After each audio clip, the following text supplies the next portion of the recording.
Hey everybody, this is Logan with Montana Ridge Outdoors. Thanks for tuning in. This is the first video of our new series. We're going to call it the Working Man's Gear Review. In this little miniature series, we're going to go over gear that we have bought and paid for with our own money. Some of the gear we love, some of the gear we would never buy again. But either way, we're going to do a review on it. We're going to keep these videos short and to the point. Probably not going to get as technical as some people would like, but we're just going to give the basics, and at the end of the video we'll give the overall rating of a 0 to 10. So with that, let's dive right into it. For the very first review, I chose the Mystery Ranch Pintler pack. This is a 41 liter pack. This pack will run you anywhere from $380 to right around $450 online is what I see today. There's a few places that have some of the old outdated camo like this one that you can get for a little bit cheaper. I've been running this exact pack here for 3 or 4 years now, and the thing that I absolutely love about it is that it's a small enough pack that I can use it just as a day pack, but what you'll see soon is you can take this whole bag and fold it down away from this frame, and you could stuff quarters of meat or whatever else, anything that you need extra room to pack that doesn't fit in the bag, you can put in between the bag and the frame, fold your bag back up, and boom, you're headed back to the truck. And this thing is stout. I've had multiple times an elk rear quarter and front quarter in this pack at the same time, and I mean, let's be honest, it's never going to be comfortable no matter what pack you wear.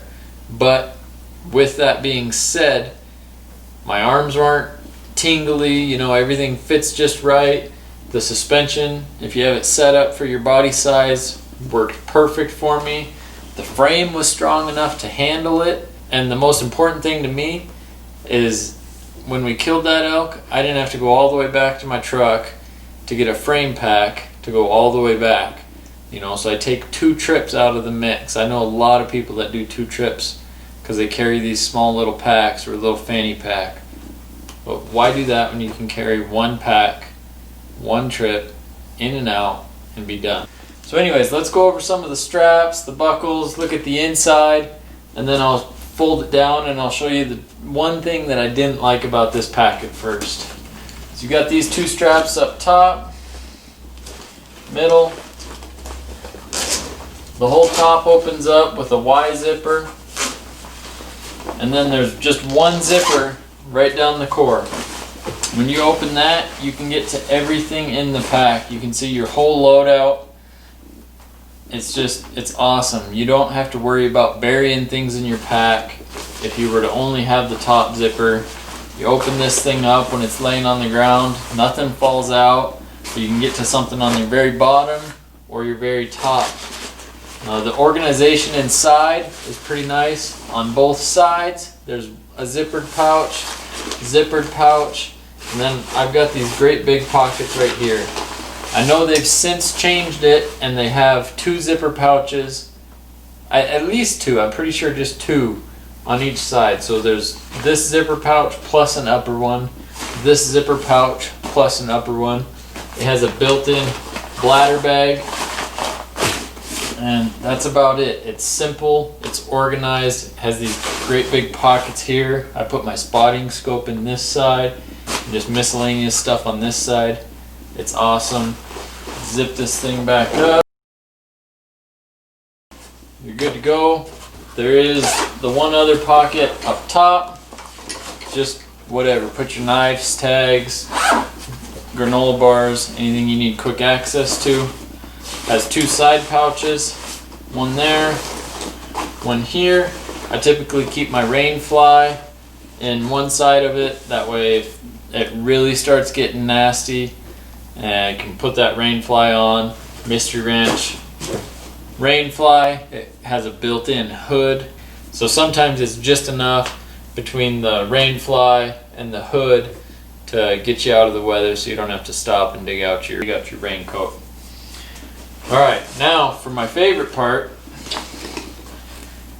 the meat shelf. So you undo both sides, the buckle's there.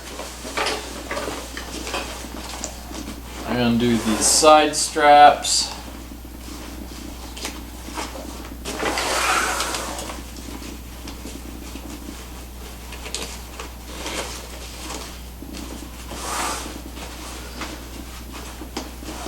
There's some buckles in here that are like part of the actual shelf. I just unclip those, just makes it easier. You just get to them right through the frame. So now you have to undo your loader straps.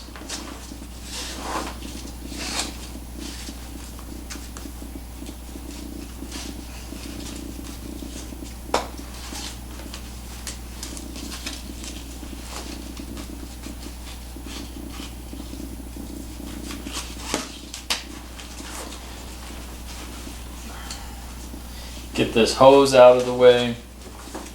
So you disconnected the frame from your shoulder straps by undoing the load lifters, what I call them.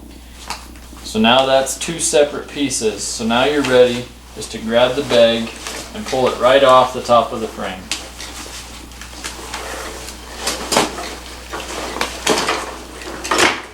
So just like that, you've already unbuckled this. So you can scoot that out. These straps, I just bring them out all the way. Bring those out all the way. So if you're gonna put even a deer quarter in there, you're gonna want the room right here. So you're gonna want as much room as you can right there, because your bag's gonna be full. It's gonna be mounted with your coat, your binoculars, who knows, whatever you want to put in there after you kill. And then you're gonna fold that back up.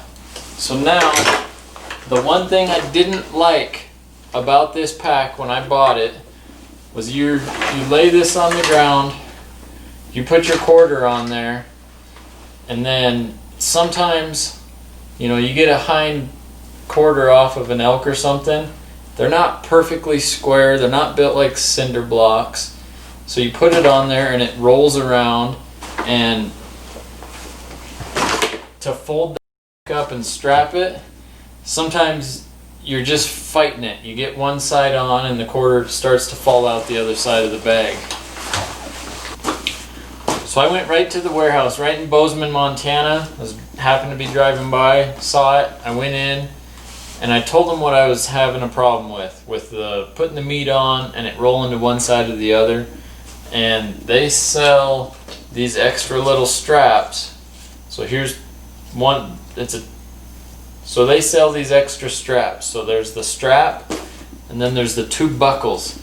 And these two buckles, they just clip on to anywhere on the pack, really. Anywhere where there's a webbing with a loop in it, you can clip it on. So I just clipped it right on to where the side buckles are on the side of the pack. So I have two buckles now, one on each side. So now, when I put a quarter on there, this is clicked on. I loosen this up all the way, run it around the quarter, click it in, suck that thing tight, do the same on the top. And that thing is solid. It's not going anywhere. It's an easy one-man operation.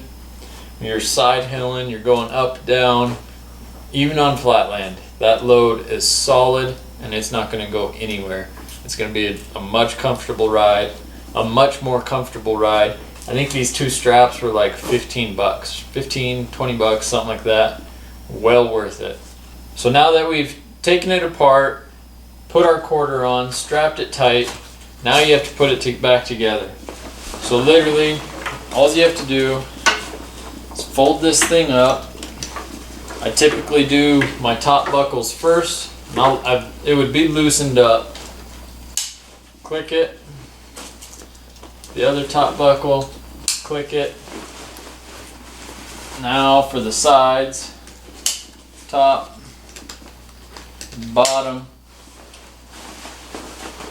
bring it over to the other side, top, bottom, and then you're going to go through and you're going to cinch all those tight. I'd like to start down low, pull up, pull tension up, go around the whole bag. You do that once or twice and it's not going to go anywhere. So that's pretty much it. We've gone over the inside, the outside, the meat shelf, fold it out, put it back on. We've gone over the added straps that I think are worth their weight in gold. There's really not a lot else left to talk about the pack other than all the accessories you can get from Mystery Ranch. So I have my rangefinder pouch here on my right hip, and then I just have a simple zippered pouch here. You can keep your diaphragms, whatever, gummy bears. I obviously had gushers in there at one point. They make bear spray holsters, they make pistol holsters, they make adapters for your rifle slings, bow slings. They pretty much make it all. So like I said at the beginning, we're calling this the working man's gear review, and that means that I have bought this pack with my own money. I paid $425 for this pack, and would I buy it again? Absolutely. So that's pretty much it. This pack to me is just the ultimate because I can use it as a day pack for multiple days out in the field. Then the one time you are successful, you fold that thing out, put your meat in it, fold it back up, and you're headed back to the truck. It's going to save you another trip from going and getting a frame pack. You know, there's still people that go out there and get frame packs and then they leave them at their trucks. So I mean, you got a whole extra trip out to the truck and then back to the kill site just to haul the meat out, when you could be using a pack like this, Mystery Ranch Pintler, or other comparable packs. I mean, Stone Glacier, the Exo Gear, Exo Mountain, whatever they are, they're all kind of leaning towards having some sort of a meat shelf. So you can use the same pack day in and day out, do everything you'd ever need. So let's get right down to it. This pack, if I were to give it a rating from 0 to 10, I would give this an honest 8.5. And the only reason I wouldn't give it a 9 or higher is just for the simple fact that I had to go and get those extra straps. I think they have incorporated that into the newer models, don't quote me on that, but if it would have came with those straps, this pack would be an easy 9.5 out of 10, and I'm going to recommend it every day of the week, and I would certainly buy it again. So kudos to you, Mystery Ranch. You built an awesome pack, and you deserve an awesome review. So these little videos, the working man's reviews, we're going to be doing these once a month for the next year. So please click that button down at the bottom to subscribe, and we'll look forward to seeing you next month. Thanks, guys.